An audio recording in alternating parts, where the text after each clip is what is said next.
Good morning students. बच्चों, माध्य विचलन कल मैंने स्टार्ट कर दिया था। आपके जो अपन ने गूगल मीट पर थ्योरी पढ़ी थी उसको फिर से वापस से थोड़ा सा रीस्टार्ट करते हुए मैं आपको माध्य विचलन के बारे में एक क्वेश्चन के माध्यम से समझाऊंगी। माध्य विचलन जो होता है किसी भी श्रृंखला में किसी भी माध्य, चाहे वो समांतर माध्य हो, मध्यिका हो, बहुलक हो, उनसे निकाले गए विचलनों के जोड़ के समांतर माध्य को ही माध्य विचलन कहा जाता है। बेटा इसके स्टेप मैंने आपको बताए थे, इनके स्टेप को अपन फिर से एक बार पढ़ेंगे, लेकिन उससे पहले मैं आपको बताऊंगी कि मीन डेविएशन जो होता है वो आपके एक्स बार की सहायता से भी निकाला जा सकता है, मध्यिका की सहायता से भी, समांतर माध्य की सहायता से भी निकाला जा सकता है, मध्यिका की सहायता से भी निकाला जा सकता है और बहुलक की सहायता से भी निकाला जा सकता है। ये जो समांतर माध्य विचलन होता है बेटा मुख्य रूप से मध्यिका की सहायता से ही निकाला जाना चाहिए और समांतर माध्य की सहायता से भी कभी कभी निकाला जाता है। जब भी बहुलक की सहायता से प्रश्न में पूछा जाए तभी हम इसको बहुलक की सहायता से निकालते हैं। अब हम इसके सोपान पढ़ लेते हैं। पहला सोपान जो ये यहाँ पर देखो बेटा, मैंने मीन डेविएशन को है ना, आपके जो पेज दिखाई दे रहा है इस पेज के ऊपर माध्य विचलन जिसे मीन डेविएशन के नाम से जाना जाता है, शॉर्ट में इसको एमडी कहते हैं, और ऑब्लिक करके मैंने या एक साइन सा बनाया है जो आपको एस जैसा दिखाई देगा।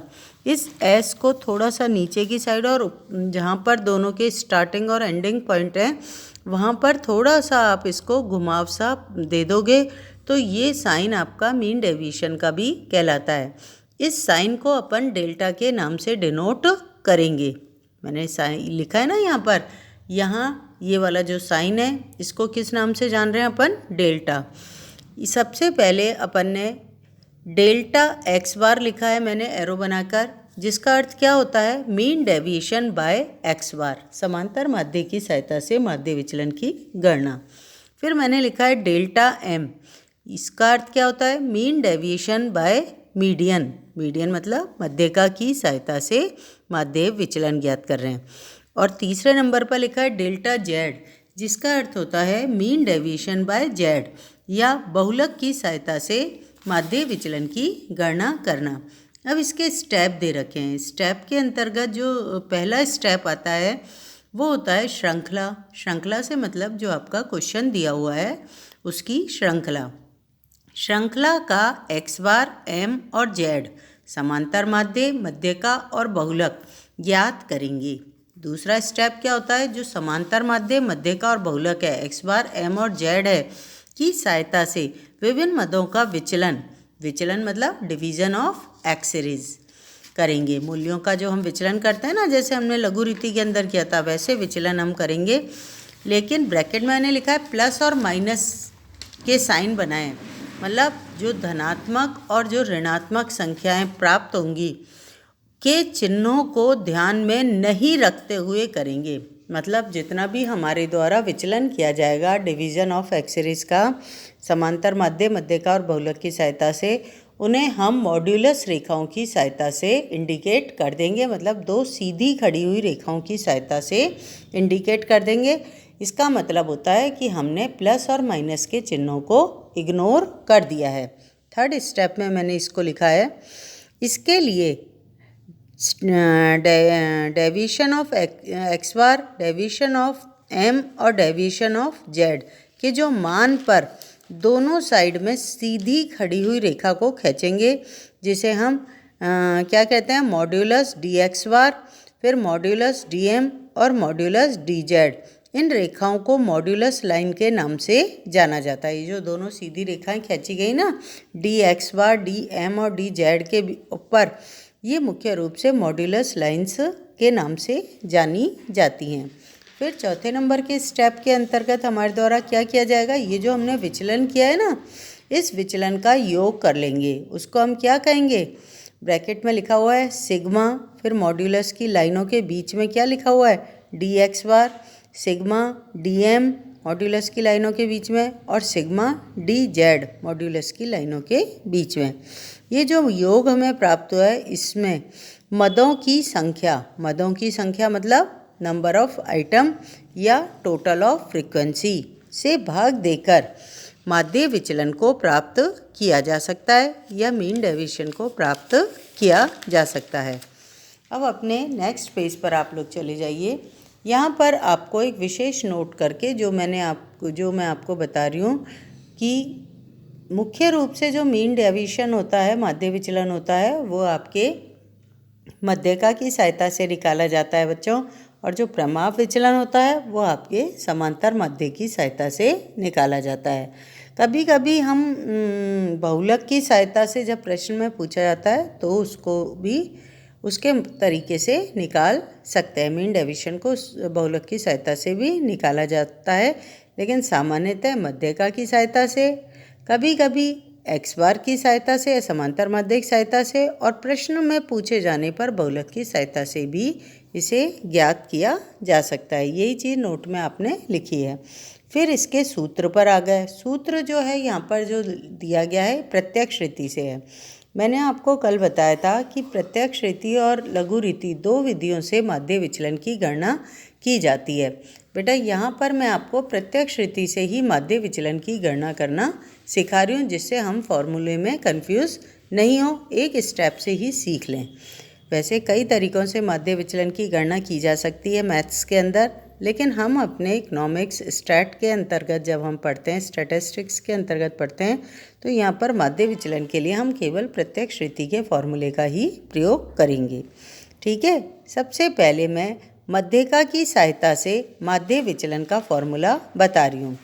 जब मध्यिका की सहायता से माध्य विचलन ज्ञात करते हैं तो MD/M या जो आपका डेल्टा का साइन है, delta M equal to sigma का sign x minus M modulus की रेखाओं के अंतर्गत है डिवाइडेड n, या इसको हम इस तरीके से भी लिख सकते हैं delta M equal to sigma modulus की रेखा है DM डिवाइडेड n। यहाँ पर क्या दे रखा है, सिग्मा, ये जो साइन दे रखा है ईसा, इसे क्या बोलते हैं, सिग्मा, और उसका अर्थ क्या होता है, टोटल। और ये मॉड्यूलस की रेखाओं के अंतर्गत जो DM दे रखा है मध्यिका से विचलन है, जिसमें प्लस माइनस की रेखाओं को इग्नोर किया है, इसलिए मॉड्यूलस की रेखाएं आई हैं।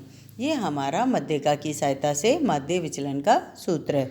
फिर हमारे बेटा समांतर माध्य की सहायता से आ गया मीन डेविएशन बाय एक्स बार कहें या डेल्टा एक्स बार कहें। इसका फॉर्मूला क्या होता है, सिग्मा मॉड्यूलस की रेखाओं के अंदर x माइनस एक्स बार, x हमारे मूल्य हैं और एक्स बार हमारा समांतर माध्य, इन दोनों का डिफरेंस और उसका टोटल कर दें तो उसको किससे डिवाइड कर दें, n से, तो हमें क्या प्राप्त हो जाएगा, मीन डेविएशन बाय एक्स बार। इसको हम दूसरे तरीके से भी लिख सकते हैं, या करके delta x bar equal to sigma modulus की रेखाओं के अंतर्गत आपके डी एक्स बार लिख दिया गया है divided n number of item. फिर उसके बाद बहुलक की सहायता से हम ज्ञात कर सकते हैं। जब हम बहुलक की सहायता से ज्ञात करेंगे ना बेटा, यहाँ पर मैंने सूत्र में कुछ गलत कर दिया था, आप उस पर थोड़ा सा ध्यान दें। यहाँ पर मैंने लिखा है delta Z equal to sigma D modulus की रेखा DM। बेटा ये M को गलत है, M की जगह क्या लिखोगे आप, DZ, क्या लिखोगे, DZ, और फिर मॉड्यूलस की रेखा को बंद कर देंगे। फिर ये या दोनों साइड की मॉड्यूलस रेखाओं के बीच में DZ डिवाइडेड n आपका फॉर्मूला बहुलक की सहायता से माध्य विचलन का होता है। अब हम माध्य विचलन गुणांक का अध्ययन करेंगे। माध्य विचलन गुणांक जो होता है उसे कोफिशिएंट ऑफ मीन डेविएशन के नाम से जाना जाता है। ये मीडियम की सहायता से, अर्थमेटिक मीन की सहायता से और मोड की सहायता से, तीनों से निकाला जा सकता है, और इसका फॉर्मूला आपके सामने दिया हुआ है।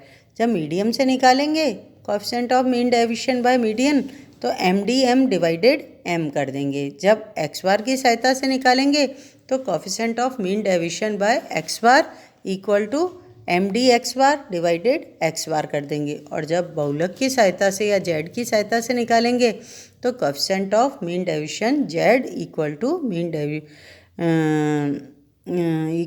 Mean deviation Z divided Z लिख देंगे।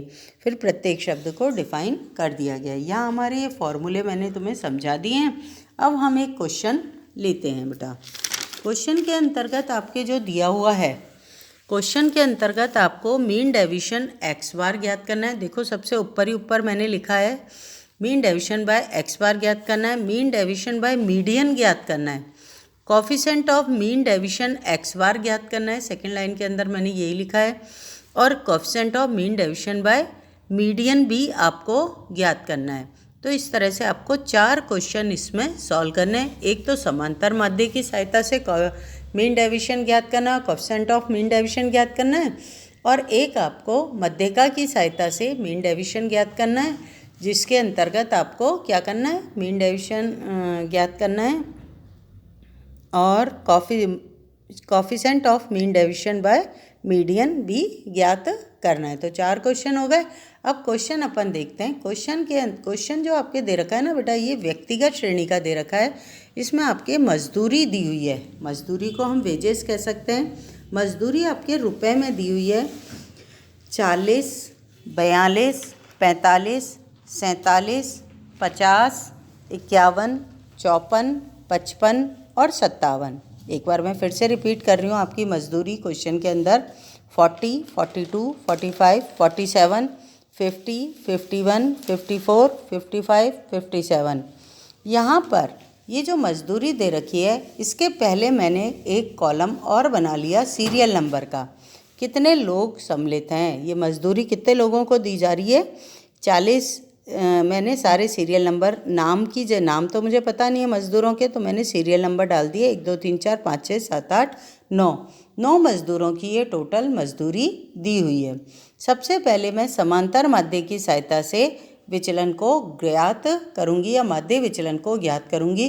तो मुझे इसके लिए पहला स्टेप क्या करना पड़ेगा, समांतर माध्य की गणना करनी पड़ेगी, क्योंकि प्रत्यक्ष रीति के अंतर्गत समांतर माध्य की सहायता से ही मेरे द्वारा मूल्यों का विचलन किया जाएगा, एक्स-रेज का विचलन किया जाएगा। तो सबसे पहले जब मैंने समांतर माध्य की सहायता से माध्य विचलन ज्ञात करना है, तो मैं देखो अपनी कॉपी को 2 भागों में डिवाइड कर दिया। नीचे टोटल के लिए मैंने जगह छोड़ दी थी प्रत्येक कॉलम के, और उसके बाद मैंने अपनी कॉपी को 2 भागों में डिवाइड कर लिया। एक पर लिख दिया समांतर माध्य से माध्य विचलन की गणना, और दूसरे कॉलम पर मैंने लिख दिया मध्यिका की सहायता से माध्य विचलन की गणना। सबसे पहले जब समांतर माध्य से माध्य विचलन की गणना करने के लिए मुझे एक्स बार की ज़रूरत है, तो पहला एरो बना के मैंने क्या लिखा है, एक्स बार। एक्स बार के अंतर्गत आपका फॉर्मूला क्या होता है, सिग्मा एक्स अपॉन एन। व्यक्तिगत श्रेणी में यही होता है। यहाँ पर सिग्मा एक्स सीरीज जो दे रखी है ना मजदूरी की, इसका मैंने टोटल किया, ये सिग्मा एक्स कहलाता है बच्चों। इसको मैंने कितना लिखा, टोटल मेरा आया था 441, 441 रुपये जो थी वो मजदूरी के रूप में दिए जा रहे हैं। और नंबर ऑफ़ आइटम कितने मजदूरों में दी जा रही है, 441 आपके 9 मजदूरों में दी जा रही है। नंबर ऑफ़ आइटम में 9, 441 बटा 9 मैंने काटा, तो एक्स बार का मान मेरे 49 रुपीज़ आया। ये रुपीज़ मेरे को इकाई लिखनी पड़ेगी यदि यहाँ पर मेरे क्वेश्चन में मजदूरी या रुपए दिए हुए हैं, तो ऐसी स्थिति में वो यूनिट जो है रुपए से रिलेटिव वो मुझे यहाँ पर शो करनी पड़ेगी। अब मैं क्या करूँगी, अपने ऊपर क्वेश्चन में जाओ। मैंने अपना कॉलम बना रखा है तीसरे नंबर पर सीरियल नंबर, वेजेस जो जिसे हम एक्स भी कहते हैं। अब तीसरे कॉलम में मैंने लिखा है समांतर माध्य की सहायता से विचलन, डेविएशन ऑफ एक्स बार, है ना। तो इसका फॉर्मूला क्या होता है, D X equal to D X bar equal to x minus x bar. लेकिन मुझे क्योंकि प्लस माइनस के साइन इग्नोर करने हैं, तो मैंने 2 सीधी रेखाएं डी एक्स बार के ऊपर साइडों में खींच दी है, एक स्टार्टिंग में और एक एंडिंग में। डी एक्स बार को उसके मिड में ले लिया है या मध्य में ले लिया है। और डी एक्स बार निकालने का फॉर्मूला क्या होता है, equal to x minus x bar. तो एक्स और एक्स बार जो माइनस के बीच में है, एक्स माइनस एक्स बार के दोनों साइड भी मॉड्यूलस की रेखा को खींच दिया है। अब x का मान निकालते समय 40 माइनस 49, क्योंकि x बार का मान कितना था अपना 49 था ना, तो 49 यहाँ पर 40 में से 49 घटाओगे तो माइनस के 9 आने चाहिए, लेकिन मैंने क्या लिखा है, केवल 9। प्लस माइनस के साइनों को मैंने इग्नोर कर दिया। 42 माइनस 49 7 आएगा, माइनस का आना चाहिए लेकिन मैंने उसको भी इग्नोर कर दिया। ये सारी डिजिट जो मेरे द्वारा निकाली गई है, चाहे आपके 9, 7, 4, 2, 1, 2, 5, 6, 8, इसका टोटल सिग्मा मॉड्यूलस की रेखाओं के बीच में D X bar equal to 44 जो प्राप्त हुआ है, इसमें प्लस माइनस की साइनों को मैंने इग्नोर कर दिया था। अब मैं इसकी सहायता से अपने मीन डेविएशन बाय एक्स बार निकाल रही हूँ। फिर से नीचे की साइड में आ जाओ जहाँ समांतर माध्य से आप माध्य विचलन निकाल रहे हैं बेटा। वहाँ पर एम डी एक्स बार या डेल्टा एक्स बार लिखोगे, फॉर्मूला लिखोगे उसका सिग्मा मॉड्यूलस की रेखा D X bar divided N. तो यहाँ पर आपको डिजिट पुट करने पर 44 डिवाइडेड 9 और जो मीन डेविएशन एक्स बार से प्राप्त हुआ है वो है 4.89 रुपीज़ यहाँ पर जरूर आएगी, क्योंकि ये कॉफिशेंट का मान नहीं है इसलिए यहाँ पर डिजिट आएगी। अब हमारे द्वारा मध्यका की सहायता से हम विचलन निकाल लेते हैं। मध्यका की सहायता से विचलन निकालने के लिए हमें पहले मीडियन निकालना पड़ेगा। तो मीडियन का फॉर्मूला व्यक्तिगत श्रेणी में क्या होता है बेटा? Size of n+1/2। यहाँ पर साइज नंबर ऑफ आइटम कितने हैं? 9 हैं। 9 और 1 10, 10 में 2 का भाग दिया, 5। फिफ्थ आइटम जो है वो आपका मध्यका का मान है। आपने अपने एक्स सीरीज जो आरोही क्रम में जमी हुई थी उसमें 5वें नंबर का सीरियल नंबर देखा और उसके सामने दिया हुआ वैल्यू जो आपकी मजदूरी है 50, उसके आगे क्या लिख दिया? मीडियन या एम। अब बच्चों हमारे द्वारा जब मीडियम प्राप्त हो गया 50, तो इसकी सहायता से हम विचलन करेंगे या मॉड्यूलस की रेखाओं में डीएम ज्ञात करेंगे। डीएम ज्ञात करने का फॉर्मूला क्या होता है? x माइनस एम और मॉड्यूलस की रेखाएं, क्योंकि हम प्लस माइनस के साइनों को इग्नोर कर रहे हैं। पहले नंबर पे 40 माइनस 50 10 आ गया, माइनस का साइन इग्नोर हो गया। 42 माइनस 50 8 आ गया, माइनस का साइन इग्नोर हो गया। 45 माइनस 50 5 हो गया।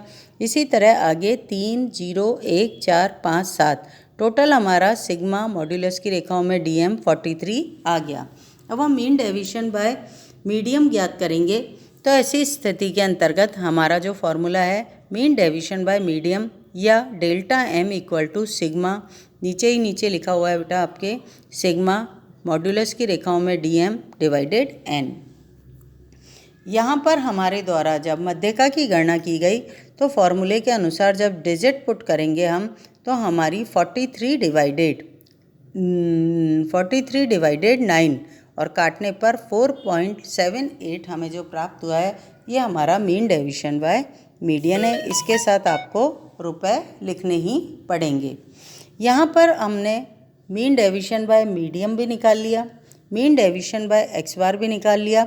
अब हम coefficient of mean deviation by x bar और coefficient of mean deviation by medium निकालेंगे। सबसे पहले हम समांतर माध्य का गुणांक समांतर माध्य की सहायता से माध्य विचलन का गुणांक निकालेंगे। इसका फॉर्मूला क्या होगा? Coefficient of delta x bar equal to delta x bar divided x bar.